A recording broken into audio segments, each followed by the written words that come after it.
Nega menda alomatlar bor, lekin shifokor sog'lom deyapti va shifokorga shubhalanib, balkim shifokor ko'ra olmayotgandir, balkim shifokor tashxis qo'ya olmayotgandir. Siz shifokordan shifokorga boraverasiz, sizni tekshiraverishadi, lekin sizga kasallik chiqarib bera olishmaydi. Soxta va haqiqiy kasalliklarni asosiy farqlari bor. Og'riq beruvchi kasalliklarida klapanda o'zgarish bo'ladi. Yurakni o'rab turuvchi qavatlari, pardalarda o'zgarish bo'ladi. Soxta holatda esa tekshiruvlarda yaxshi chiqadi va o'zgarishlar aniqlanmaydi. Shikoyat bildiraveradi. Bilmaydiki u kasalligi soxta, uning uchun bu dorilar kerak emas.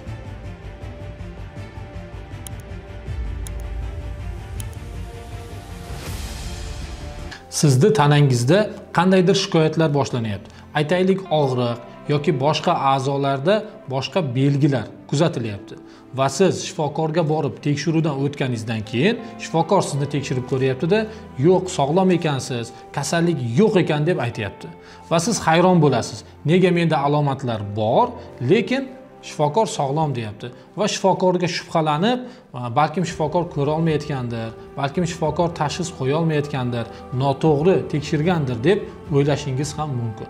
Va shunday holatlar qayta kuzatilaverib, siz shifokordan shifokorga boraverasiz, sizni tekshiraverishadi, lekin sizga kasallik chiqarib bera olishmaydi. Siz sog'lomsiz, sizda o'zgarish yo'q deb aytaverishadi. Agarda sizni yoki yaqinlaringizdan kimdadir shunday holatlar kuzatilayotgan bo'lsa va buni sababi nima ekanligini va bunday holatlarda qanday choralar ko'rib, qanday davolash kerakligini bilmoqchi bo'lsangiz, bu videoni oxirigacha ko'ring. Assalomu alaykum.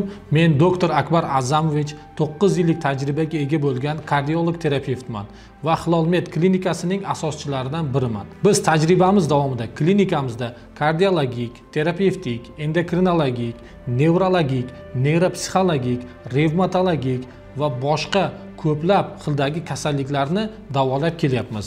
Murakkab holatlardagi tashxis qo'yilmagan holatlarga tashxis qo'yib, davolash imkonsiz bo'lgan, davolash qiyin bo'lgan kasalliklarni davolab kelyapmiz.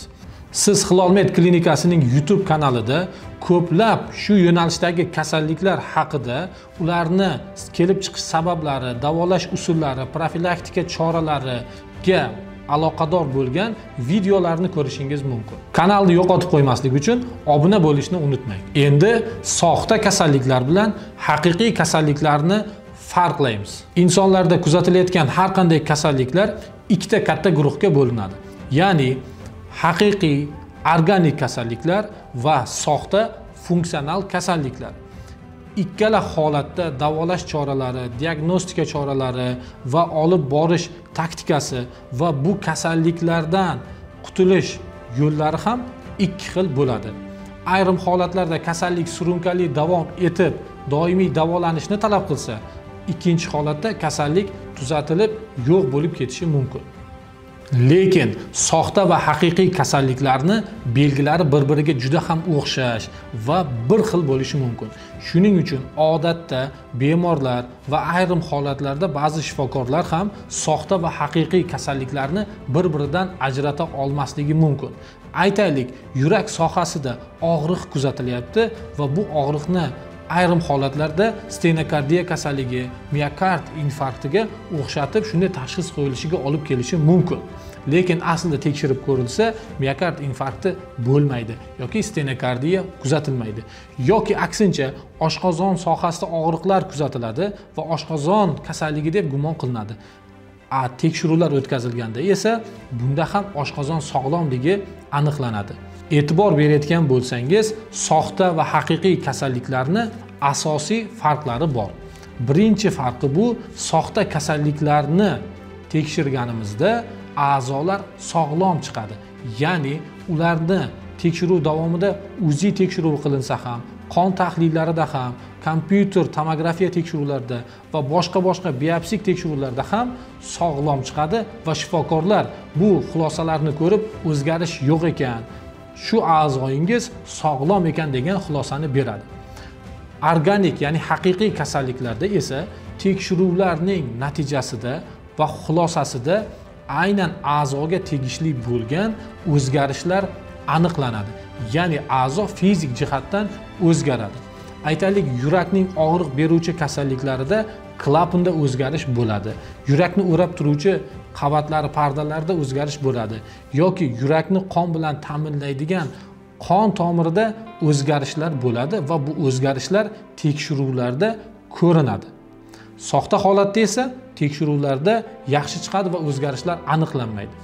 Yoki yuqorida aytganimiz oshqozon og'rig'ida zond tekshiruvi o'tkazilganda oshqozonda gastrit, yara yoki boshqa holatlar aniqlanadi. Bu haqiqiy organik kasallik ekanligini va zudlik bilan davolash kerakligini anglatadi. Haqiqiy va soxta kasalliklarning ikkinchi farqi ularni keltirib chiqaradigan sabablarda.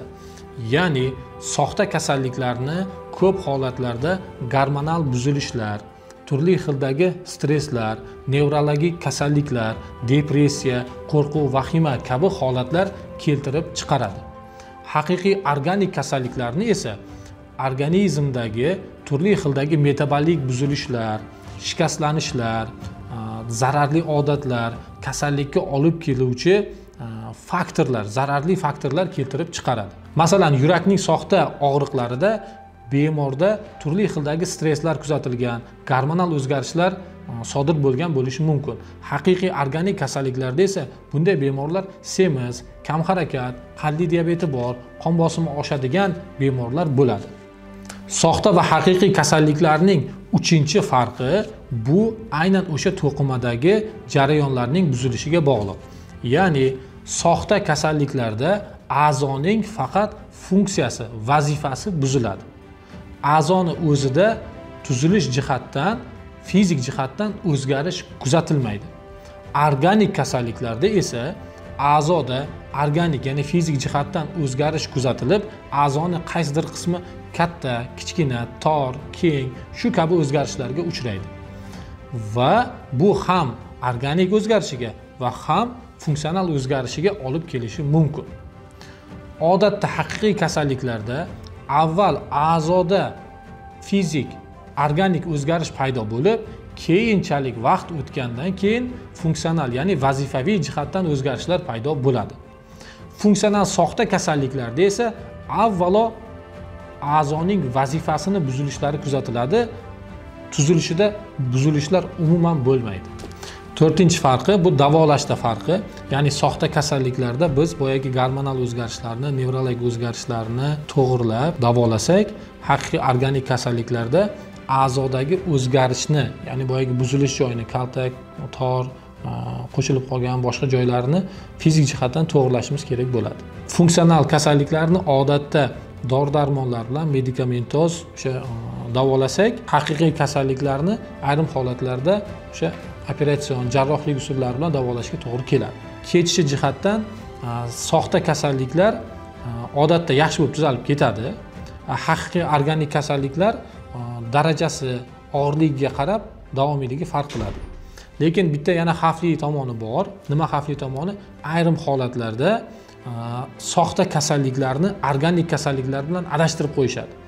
Ya'ni, masalan, juda ham ko'pchilik o't qopida bukilish bo'lsa, uni xuddi organik kasallikdek, haqiqiy kasallikdek baholab, shu o'tim og'riyapti, o'tim bo'lyapti deb shikoyat bildiraveradi. Lekin aslida bu faqat funksional, ya'ni soxta kasallik bo'ladi. Yoki yurak og'rig'ini shunday adashtirib qo'yib, haqiqiy kasallik deb o'ylab, haqiqiy kasallikda berilishi kerak bo'lgan dorilarni uzoq vaqt ichib yuraveradi. Bilmaydiki, u kasalligi soxta, uning uchun bu dorilar kerak emas. Masalan, qon suytiradigan dorini, xolesterinni pasaytiradigan dorini yoki yurak kasalligida beradigan boshqa dorilarni, tabletkalarni uzoq vaqt ichib yuraverishi mumkin. O'zini kasal deb o'ylab. Uni tavsiyasi, buni tavsiyasi asosida. Aslida uning uchun u dorilar umuman kerak emas. U dorilar uni kasalligini hech qachon tuzatmaydi. Chunki u yo'q kasallik. Aslida uni to'g'ri tuzatilishiga olib keladigan dorilar umuman boshqa bo'ladi. Bizga shunaqa holatlar juda ham ko'p keladi. Biz ularni tashxisni to'g'ri qo'yib, bu yerda tashxis katta rol o'ynaydi. Ya'ni kasallikni inkor qilish. Kasallikni inkor qilib, to'g'ri tashxis qo'yilgandan keyin kerakli davoni tanlanilsa, yaxshi bo'lib ketadi. Siz o'zingizni kasal deb hisoblaysiz, lekin shifokorlar ko'rikka borganingizda sen sog'lomsan deb aytishadi. Bu holatda katta ehtimol bilan sizda soxta kasallik bo'lishi mumkin. Lekin haqiqiy kasallik ham bo'lish ehtimolligi bor. Quyidagi raqamlarga qo'ng'iroq qilib, meni qabulimga yoziling, muammoyingizga birgalikda yechim topamiz.